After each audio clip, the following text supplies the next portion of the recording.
Hey, what's going on, everybody? Welcome to Quick Brick Games, and we're playing some Lego 2K Drive because we're checking out the new Brick Brawl mode that's been added to the game with Season 2. So, of course, Season 2 is now well underway, so just make sure you've updated your game. You should have Brick Brawl. Look at that new logo for the mode.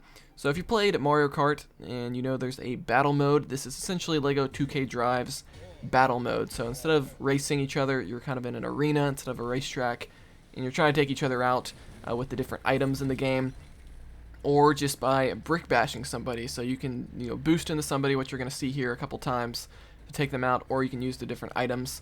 So here I'm using the homing missile item. So in the Brick Brawl mode here, every time you get the homing missile, you'll get 2 missiles instead of just 1 like you do in the races. So this is the first of 3 maps. So here at launch, there's just 3 maps.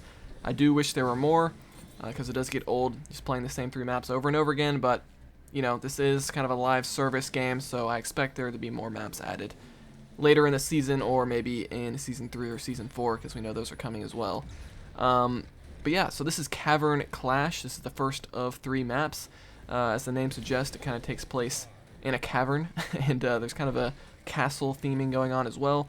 There's a lot of water in this one. This is the only map of the 3 that has water in it, so you do have to kind of pay attention to your boat in the loadout.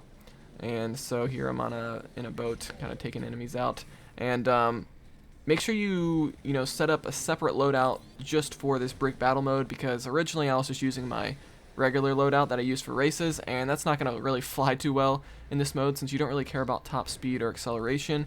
You definitely want to make sure you choose vehicles that are more focused on health and handling, because that's really what you need when you're doing these battles. So yeah, this is the first of the 3 maps. This is probably the largest map as well. We're gonna move on here to the second map, which is called Frontier Face-Off, and this is probably my least favorite of the 3 that we have so far. It's just kind of closed in. There's like pit of lava that you can fall into, which is kind of annoying in the middle, and there's also like 2 floors going on, which you'll see here in a second. See those circular glowing pads on the ground? If you drive over those and then jump, you'll jump up to reach the second level, which has some better power-up items. And speaking of the power-ups, there's a couple exclusive ones to this mode that have been brand new to the game. So that's triple rockets right there. It's just 3 rockets that shoot kind of straight. You have to aim. And right here is another new item, the Repulsor item. You saw it there. It just sends out a shockwave. It's very similar to the EMP, the blue EMP item that's been in the game since launch, except it's a bit more powerful and it shoots a bit wider blast. So, it's a new item, but it's kind of lame that it's essentially just a beefier EMP. I think the triple rockets is pretty cool. The triple rockets aren't homing, but they do, you got 3 of them, so you got 3 chances to kind of hit your enemies, so that's kind of fun. And this guy that we're playing with in this game, Pack Attack, I don't know if he's watching this video, but he is an absolute beast at this game. He was, playing by himself against me and my teammate, and he was absolutely steamrolling us. So he was like doing a 2v1 scenario, and he was destroying us. So you can see there he won the first round. So I guess I should talk about how this works. So essentially it's just best 2 out of 3. So to win, you want to take out, one team has to take out the other team 10 different times, so it's whoever gets 10 kills first wins that round, or whoever has more kills at the end of the time limit for each round, which I think each round is about 3.5 minutes or so. So it's just kind of best 2 out of 3. So that's sort of how the rules work. And the way you take each other out is you can do brick bashes, which is where you boost into the other enemy just to destroy their car. I did a couple of those earlier on in the video. And look at this bridge. I had to like barely go across it to get some of the better items. The item placements are pretty good. Like usually you have to go to the more challenging sections of the map to get the better items, which I like. So here we're checking out the third and final map. This is probably my favorite of the 3. This one's called To the Moon, and as the name suggests, it takes place on the moon, and it's just one big oval essentially with some little areas kind of to the side. But I think this is probably the simplest of the 3 maps, but I think it's the most fun, and I definitely enjoy playing this one the most.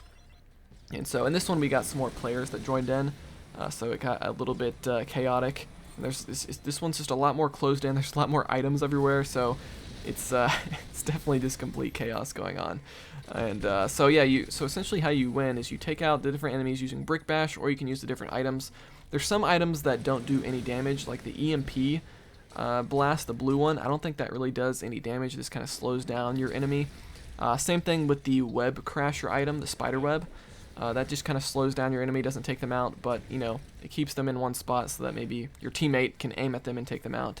So that's pretty cool. Here I'm using the fruit cannon item. It's pretty good for long range, or you know, if you have multiple enemies in front of you, it'll kind of shoot at all of them and do some damage to them. So that's definitely a useful item.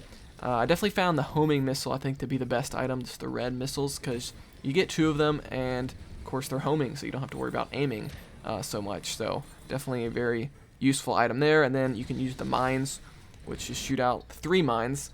In races, when you use the mine item, it just shoots out 2 mines in front of you. But in this battle mode, when you get the mine item, it shoots out 3, so it's a little bit better. But again, you know, you don't have too much control where those mines are going to go. It just kind of shoots 3 in front of you, and you got to hope that it hits one of your enemies.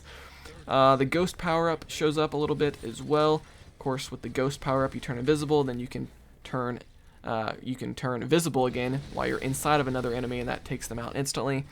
And I think that's pretty much all the ways you can take out enemies. So, you know, there's about 2 items that don't actually do damage to your enemies, and then you got the other ones that do. Plus there's the 2 new ones, like the triple rockets, which you're seeing here, and the repulsor, the big shockwave blast.